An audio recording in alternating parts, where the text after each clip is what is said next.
Hello dear student, myself Dr. Mahendra Bise, and this is our continuous lecture on angiosperm systematics and biodiversity. In today's lecture, I will talk about the concept of biodiversity.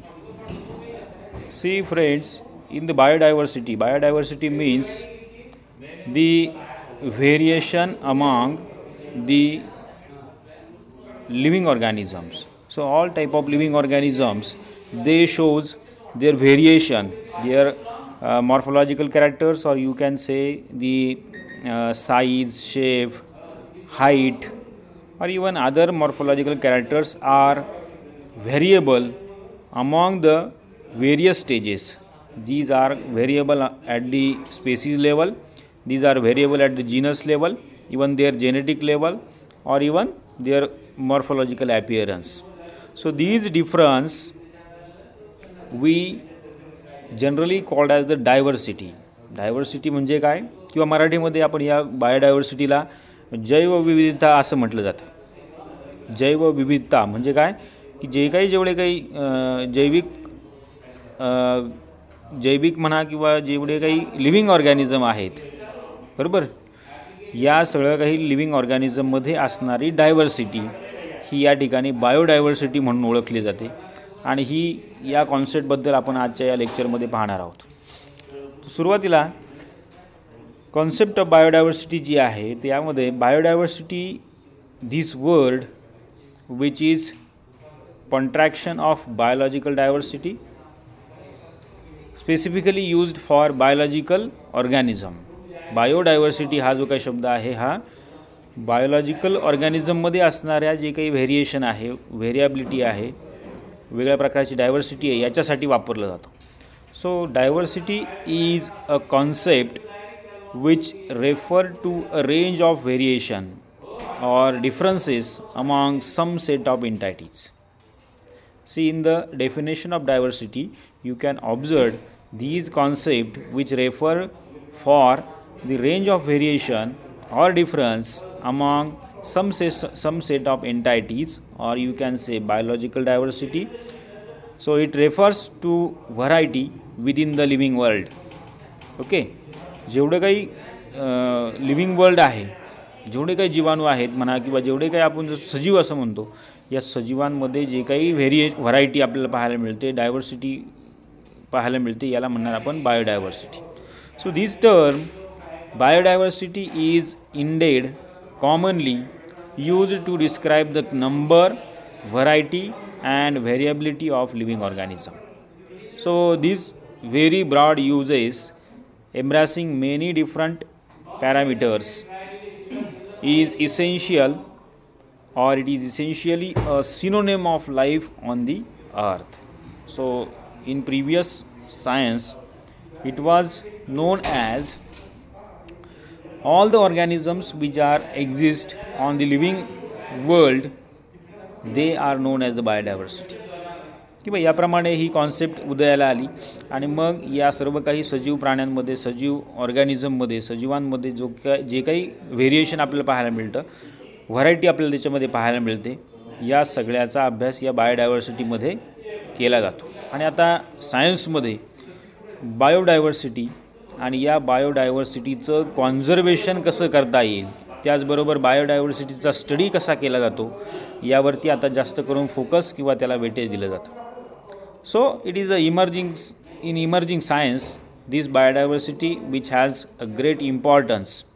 Because of that in the or on the earth every living organism which has a right for survival. प्रत्येक living organism जो आहे, सजीव जो आहे, त्याला या पृथ्वीवरती जगण्याचा हक्क आहे.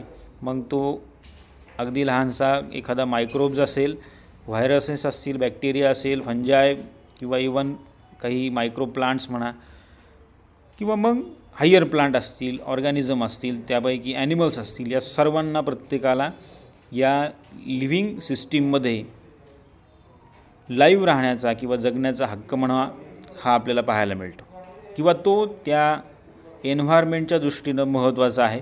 आणि म्हणून मग बायोडायव्हर्सिटीमध्ये त्याचा स्टडी आपण किंवा त्याचा स्टडी या ठिकाणी केलेला आपल्याला पाहायला मिळतो.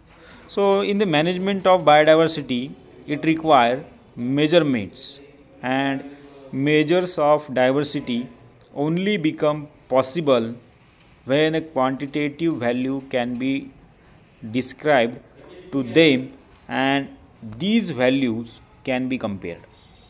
So in this diversity, various scientific research or even various organizations, they perform the research on diversity among various kind of organism. मग जसं की प्लांटमधली डायव्हर्सिटी असेल, फंजायमध्ये डायव्हर्सिटी असेल, किंवा मग बॅक्टेरियल डायव्हर्सिटी असेल, व्हायरल डायव्हर्सिटी असेल, ॲनिमलमध्ये व्हायरल डायव्हर्सिटी म्हणा, किंवा मग बर्ड्समध्ये, पक्ष्यांमध्ये असणारी एक डायव्हर्सिटी. बघा आता सगळे पक्षी एकसारखे आहेत का? नाही, त्यांच्यामध्ये जे काही व्हेरिएशन आहे त्या डायव्हर्सिटी, ती जी काही डायव्हर्सिटी आहे ते व्हेरिएशन जे आहे हे ठराविक वेगळ्या प्रकारच्या कॅरेक्टरनुसार निर्माण झाले, आणि त्याचा स्टडी किंवा त्याचा अभ्यास या बायोडायव्हर्सिटी कॉन्सेप्ट खाली केला जातो. So it is thus necessary to try and disentangle some of the separate elements of which biodiversity is composed.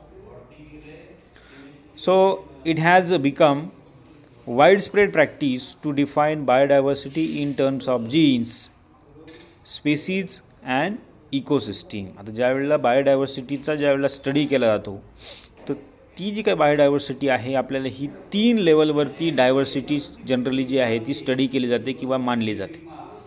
पहिली लेवल आहे बघा, it is in terms of genes. So that is we called as genetic diversity. त्यालाच पुढे जाऊन आपण म्हणणार आहे genetic diversity. Second आहे स्पेसीज लेवलला, that is we called as the species diversity. And third one is the ecosystem. So ecosystem diversity. So these are corresponding to 3 fundamental and hierarchical related levels of biological organisms. जेवढे काही biological organism असतील, या biological ऑर्गॅनिझमची ह्या 3 महत्त्वाच्या level मानल्या जातात की या 3 लेवलला डायव्हर्सिटी आपल्याला दिसेल. तशी जनरली मॉर्फोलॉजिकल डायव्हर्सिटी तर आहेच, जसं की for example as compare to the size, suppose size of any kind of organism और size of any kind of plant. प्रत्येक प्लांट जे आहे ते एकसारख्या साईजचं नाही. काही प्लांट जे आहेत हर्बेशियस प्लांट आहेत जे अगदी स्मॉल साईजचे आहेत, श्रब प्लांट आहेत ते त्याच्यापेक्षा मोठाले आहेत, आणि काही ट्री प्लांट असतील हे त्याच्यापेक्षा मोठाले आपल्याला पाहायला मिळतील. तर अशा प्रकारचं व्हेरिएशन आपल्याला या प्रत्येक टाईपच्या ऑर्गॅनिझममध्ये, स्पेसीजमध्ये आपल्याला पाहायला मिळतं, आणि ते या ठिकाणी सायंटिफिकली 3 लेवलला डिस्क्राईब केलेलं आपल्याला दिसेल. There are 3 levels of diversity. So first one is genetic diversity. It means it represents a heritable variation within and between the population of organism. पहा जेवढे काही आता सगळ्या ऑर्गॅनिझमचा आपल्याला विचार करायचा आहे, फक्त प्लांट म्हणा किंवा फक्त मायक्रोब्स असं नाही, तर मायक्रोब्सपासून तर हायर ऑर्गॅनिझम सगळे जे आहेत या सगळ्यांचा विचार करून डायव्हर्सिटी किंवा बायोडायव्हर्सिटीमध्ये कसा अभ्यास केला जाईल त्याचा विचार करून पहिला जो काही ग्रुप पाडला आहे, पहिला जो काही टाईप पाडला आहे तो आहे genetic diversity. So this represents the heritable variation within and between the population of organism. Heritable variation, heritable means what? आता जसं आपण ज्याला म्हणतो हेरिडिटरी कॅरेक्टर्स, अनुवंशिक कॅरेक्टर जी आहेत ही जीन्सवरती डिपेंडंट असतात, आणि मग प्रत्येक ऑर्गॅनिझममध्ये वेगवेगळ्या प्रकारचा जीन सिक्वेन्स आहे, जीन्स वेगवेगळे आहेत, आणि त्या जीन्स वेगवेगळे असल्यामुळे त्याचं जे काही हेरिटेबल कॅरेक्टर जे आहेत किंवा त्याची जी काही हेरिडिटी आहे याच्यामध्ये आपल्याला डायव्हर्सिटी पाहायला मिळते. जसं की फॉर एक्झाम्पल कुठल्याही एखादं समजा प्लांटचा ग्रुप घ्या, तर प्रत्येक प्लांटमध्ये जी काही स्पीसीज असेल किंवा प्रत्येक प्लांट आहे या प्रत्येक प्लांटमध्ये वेगवेगळ्या प्रकारचे जीन्स आहेत प्रत्येक वेगवेगळ्या स्पीसीजमध्ये. मग त्यानुसार ते जे काही जीन्स आहेत ते जीन्स त्या प्लांटच्या मॉर्फोलॉजिकल कॅरेक्टरला डिफाईन करतात, आणि त्यानुसार मग त्याची कॅरेक्टर्स आपल्याला किंवा त्याचं मॉर्फोलॉजी आपल्याला तयार झालेली पाहायला मिळते. So ultimately these resides in variations in the sequence of 4 base pairs which as components of nucleic acid constitute the genetic code, and these genes contain the information necessary for all life on the earth. See, in every living organism which has a nucleic acid. प्रत्येक living ऑर्गॅनिझममध्ये nucleic acid आहे आणि या nucleic ॲसिडमध्ये आपल्याला genetic code constitute झालेला आपल्याला पाहायला मिळतो. कुठलाही असू द्या, व्हायरस असू द्या, बॅक्टेरिया असू नये, तर कुठलाही प्लांट असू, इवन ॲनिमल असू, या प्रत्येकामध्ये एकतर ते युनिसेल्युलर असतील किंवा मल्टीसेल्युलर असतील. मग त्या प्रत्येक सेलमध्ये आपल्याला एकतर युकॅरियोटिक ऑर्गॅनिझम असेल तर न्यूक्लियस पाहायला मिळतो, प्रोकॅरियोटिक असेल तर फ्री न्यूक्लिक ॲसिड आपल्याला त्याच्यामध्ये पाहायला मिळतं, जसं की प्रोकॅरियोट्स बॅक्टेरियामध्ये. पण प्रत्येकामध्ये न्यूक्लिक ॲसिड हे आहे आणि त्या न्यूक्लिक ॲसिडमध्ये जेनेटिक कोड आपल्याला पाहायला मिळतो. That genetic code which is made up of by 4 base pairs, adenine, guanine, cytosine and thymine. आणि या 4 बेस पेअरपासून हा जेनेटिक कोड त्या ठिकाणी प्रत्येक ऑर्गॅनिझममध्ये तयार झालेला पाहायला मिळतो आणि याच जेनेटिक कोडिंगनुसार प्रत्येक मॉर्फोलॉजिकल कॅरेक्टर्स त्या ऑर्गॅनिझममध्ये तयार झालेलं आपल्याला दिसतं.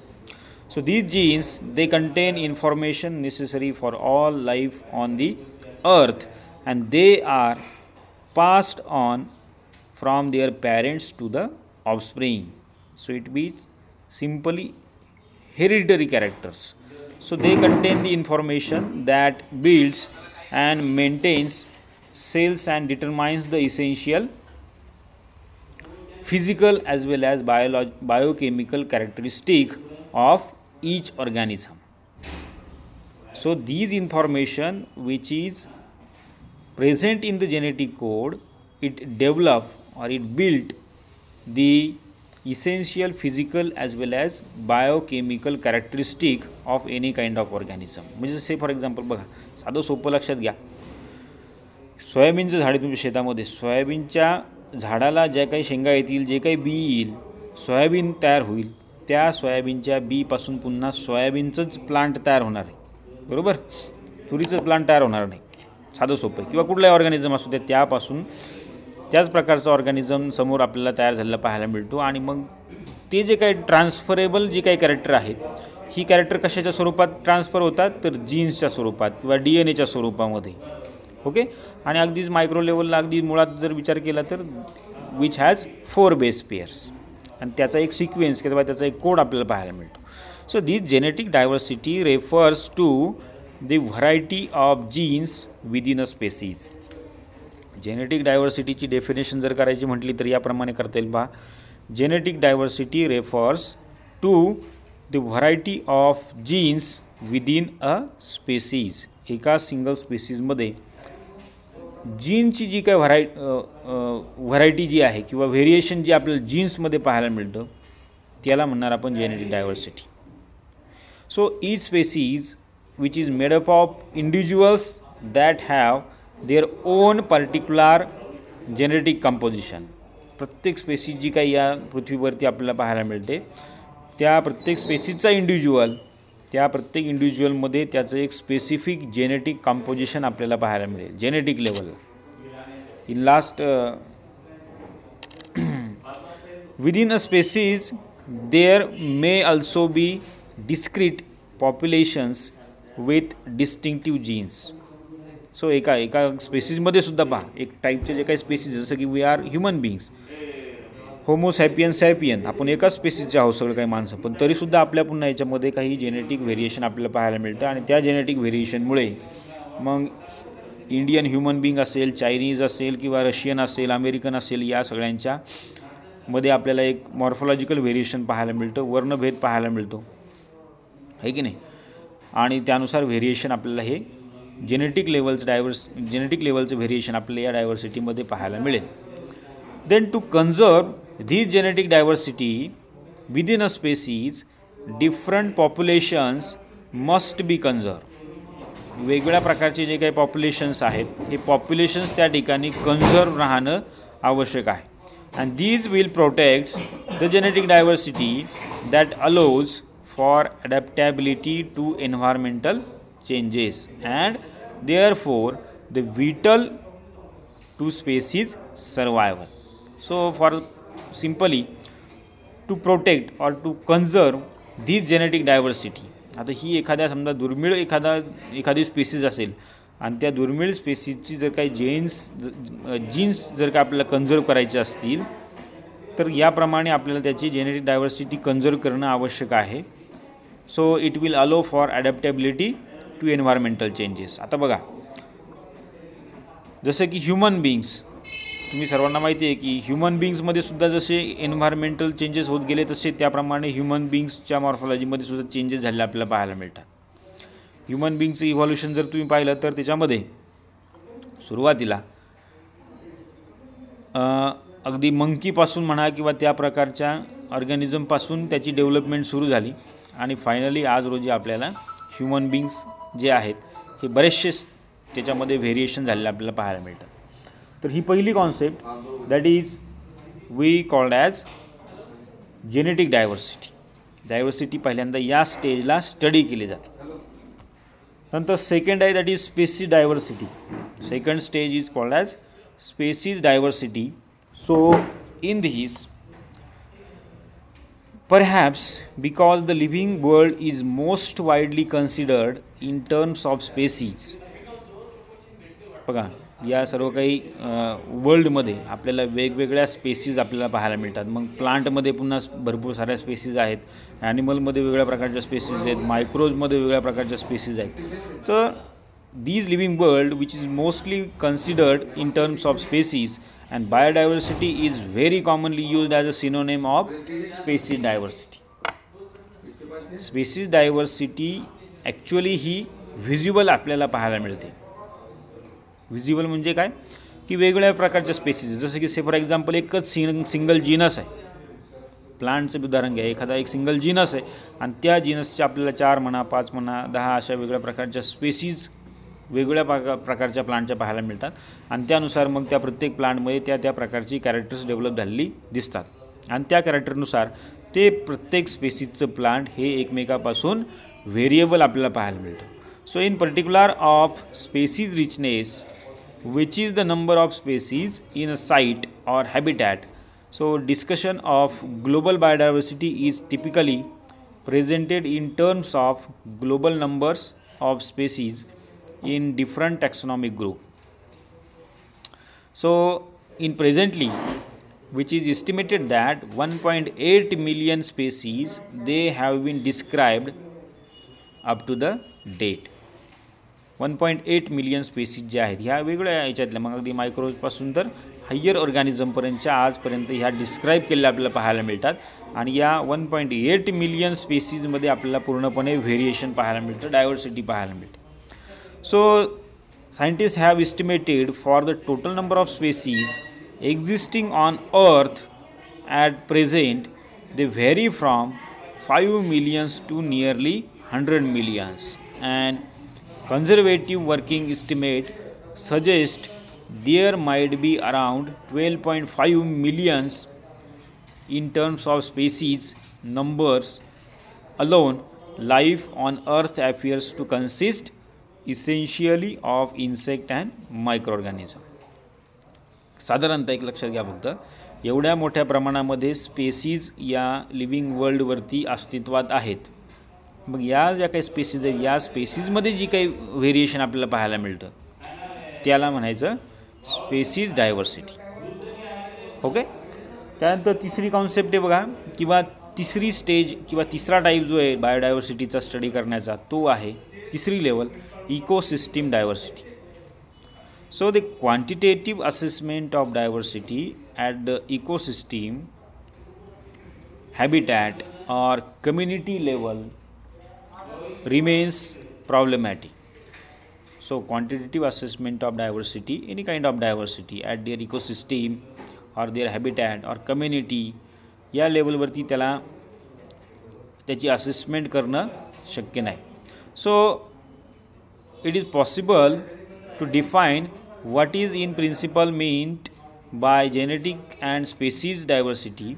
So to produce various measures thereof, there is no unique definition and classification of that ecosystem diversity at the global level, and it is thus difficult in practices to assess ecosystem diversity other than on a local or regional basis, and then only largely in terms of vegetations. म्हणजे पहा आता काय होतं आहे जसं की genetic diversity जी आहे ही आपल्याला थोडक्यात काय याची असेसमेंट करता येईल. पर्टिक्युलर एक ज्या काही स्पीसीज असतील त्याच्यामध्ये असणारे जे काही जीन्स आहेत त्याचा जीन सिक्वेन्स जर केला तर आपल्याला जेनेटिक डायव्हर्सिटी त्याची स्टडी करता येईल. बरोबर, सिम्पली. स्पेसीज डायव्हर्सिटीसुद्धा काय करता येईल, कॅल्क्युलेट करता येईल. जसं इथं वरती आपण बघितलं की 1.8 मिलियन स्पेसीज आजपर्यंत रेकॉर्डेड आहेत जगभरामध्ये. पण मात्र इकोसिस्टीमच्या लेवलला जर काय आपण डायव्हर्सिटी बघितली तर प्रत्येक ऑर्गॅनिझमच्या सभोवताली आपल्याला वेगळ्या प्रकारची इकोसिस्टीम किंवा एन्व्हायरमेंटल चेंज आपल्याला हे पाहायला मिळतात. So therefore in ecosystem further differ from genes and species in that दे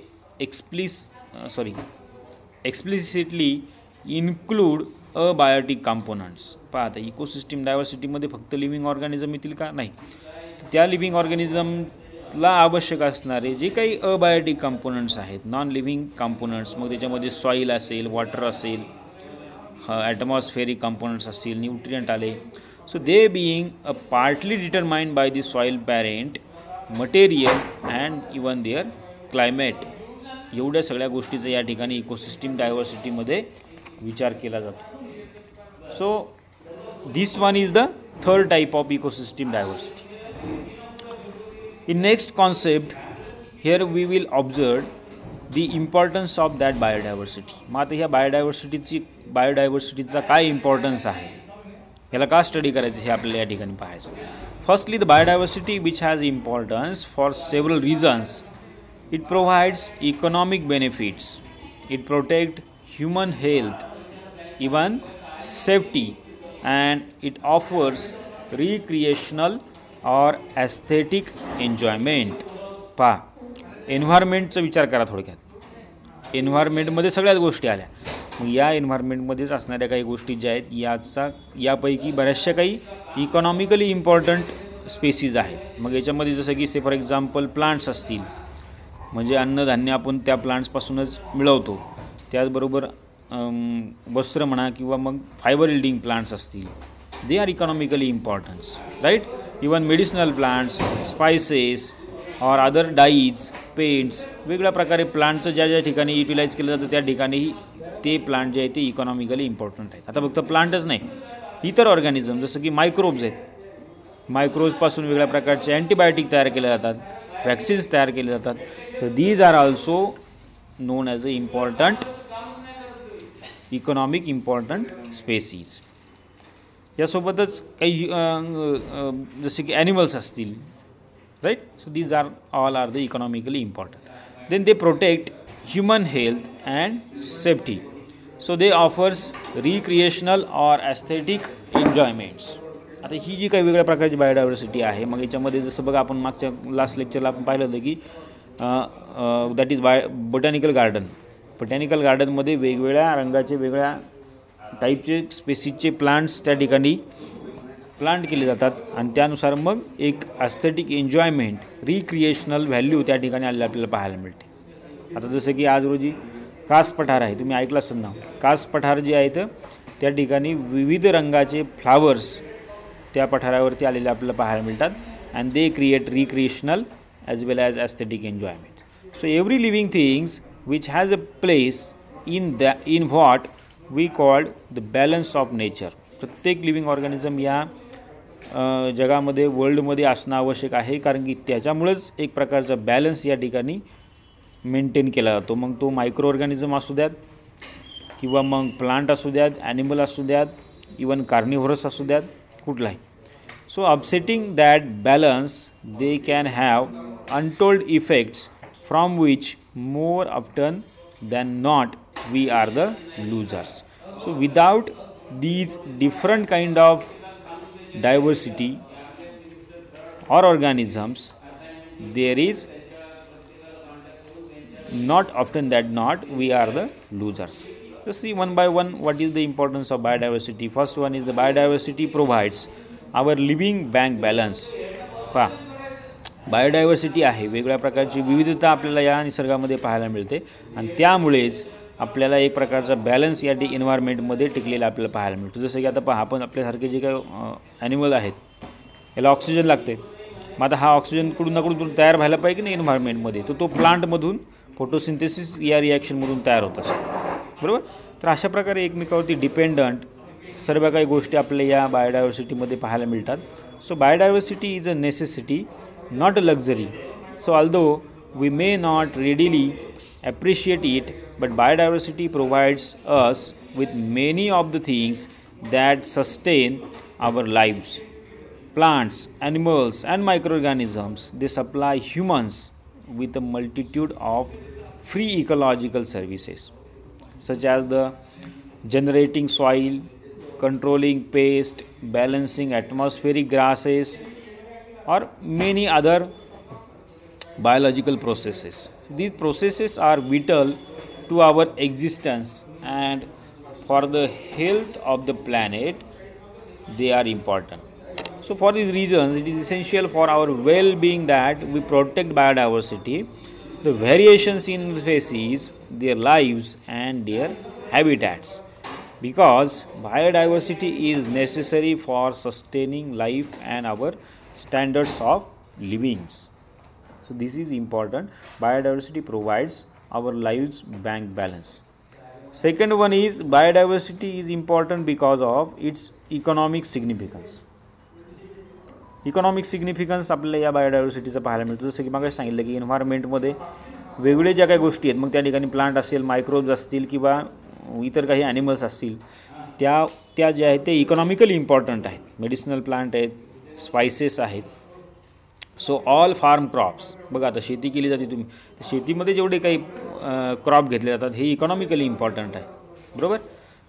त्याला विकून पैसा मिळवला जातो. So even animals are descendant of wild organisms and they are also a component of biodiversity.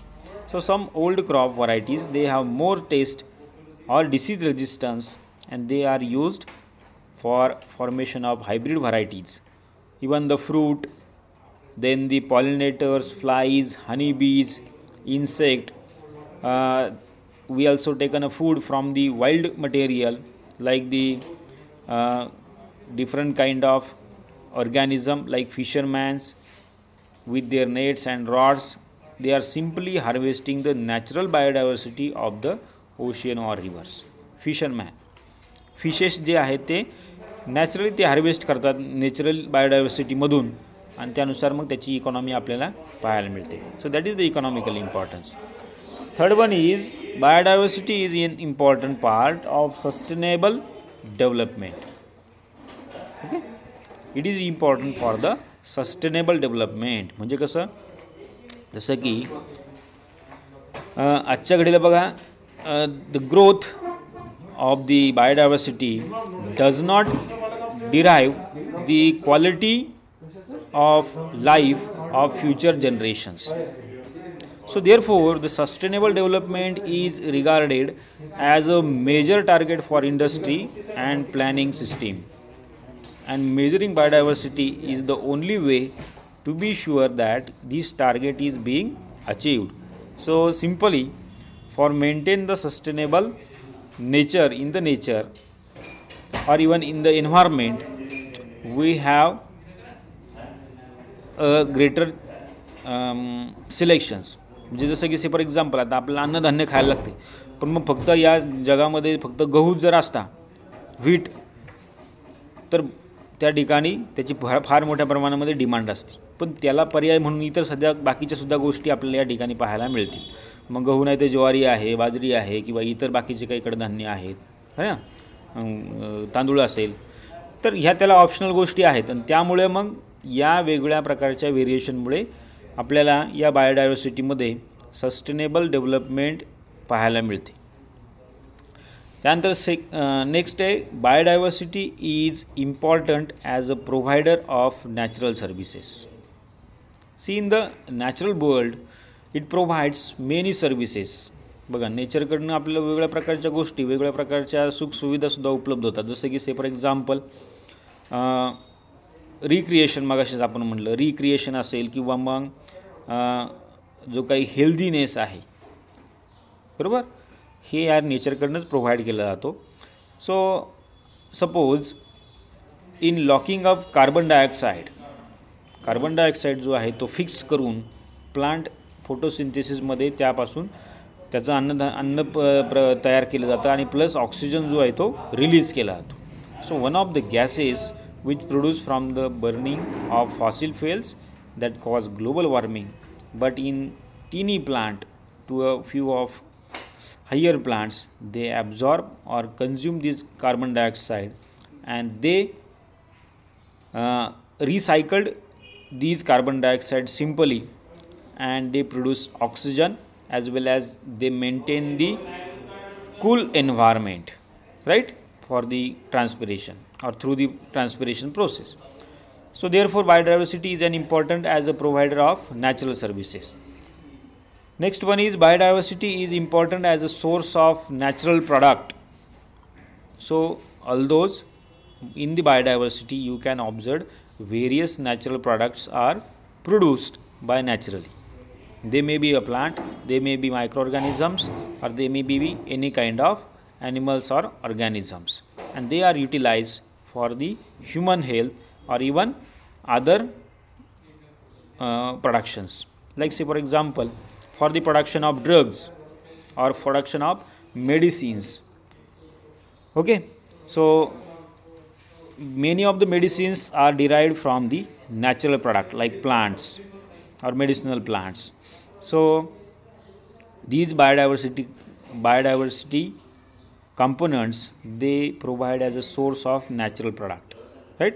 Then the spices, then even the food grains, right, vegetables, fruit, so all are the natural product. Even the ज्याला आपण non veg material म्हणू, meet असेल किंवा मग त्यानंतर chicken असेल किंवा ह्या सगळ्या ज्या गोष्टी ह्या नॅचरल फेनॉमेनॉनमधल्या आहेत, नॅचरल कॉम्पोनंट आहेत आणि त्या ठिकाणी आपल्याला हे नॅचरल प्रॉडक्ट यापासून उपलब्ध झालेले पाहायला मिळतात. ओके, त्यानंतर लास्ट इम्पॉर्टन्स आपल्याला बायोडायव्हर्सिटीचा असं सांगता येईल की which is important part of our cultural heritage also. See in the biodiversity the plant and animals they are a part of our traditions and culture. आपण जे काही ह्युमन बिईंग्ज आहोत हे आपण म्हणजे बऱ्याच वेळेला किंवा always we are live with plants and animals. आपण फक्त एकटं राहू शकत नाही, हे की नाही. आपल्याला प्लांटची आवश्यकता आहे, ॲनिमलची आवश्यकता आहे, त्याचबरोबर ॲटमॉस्फिअरची आवश्यकता आहे, वेगवेगळ्या गोष्टीची आवश्यकता आपल्याला पाहायला मिळते. So the protea is our national emblem proudly on the jersey of players. The Western Cape's floral regions are also key asset for our eco tourism industry. मग त्यातनं पहा एन्व्हायरमेंटचं कन्झर्वेशन केलेलं आपल्याला पाहायला मिळतं. आणि या कल्चरल हेरिटेज जसं की से फॉर एक्झाम्पल जगभरावरती असे वेगळ्या प्रकारचे काही हेरिटेज सेंटर आहेत किंवा हॉटस्पॉट आपण ज्याला म्हणतो की ज्या ठिकाणी वेगवेगळ्या स्पेसीज या ठिकाणी उदयास आलेल्या आपल्याला पाहायला मिळतात. त्यापैकीच काही इंडियामध्ये सुद्धा आहे. वेस्टर्न घाट आहे, हिमालयन रिजन आहे, त्यानंतर गँगॅटिक प्लॅन म्हणजे गंगा नदीचं जे काही खोरं आहे तो भाग आहे, त्यानंतर ईस्टर्न घाट आहे, त्याचबरोबर ईस्ट इंडियाचा जो काही भाग आहे हा बराचसा काही भाग आहे. या ठिकाणी काही ठराविक स्पेसीज या ठिकाणी उदयाला आलेल्या किंवा ओरिजिनेट झालेल्या आपल्याला पाहायला मिळतात. आणि मग असे काही हॉटस्पॉट हे बायोडायव्हर्सिटीच्या दृष्टीनं महत्त्वाचे असलेले आपल्याला बघायला मिळतात. आणि they act as a cultural heritage. So peoples come from far away, they visit to different places as a visitors. So biodiversity is a hidden treasure that enriches all our lives. Few of us will ever see a huge southern right whale in the wild, and they might have a chance to see them one day. So any biodiversity is not just about rarity. So the turtles or even every biological component which is act as a cultural heritage. एक विचार करा फक्त, या पृथ्वीवरती माणसंच नसती तर काय झालं असतं, किंवा या पृथ्वीवरती प्लांटच नसते तर काय झालं असतं, बरोबर, किंवा या पृथ्वीवरती कोणत्या प्रकारचे प्राणी नसते, दूध देणारे प्राणी नसते, बरोबर, तर सगळं काही बिघडलं असतं. की प्रत्येक या ठिकाणी प्रत्येक जो काही कॉम्पोनंट आहे, प्रत्येक लिव्हिंग ऑर्गॅनिझम हा या ठिकाणी महत्त्वाचा आहे आणि म्हणून मग तो या ठिकाणी बायोडायव्हर्सिटीचं महत्त्व आपल्याला पटवून देतो. So these are the importance of biodiversity. So in today's lecture we have enough for this. In next lecture we will continue with conservation of biodiversity. Okay, thank you.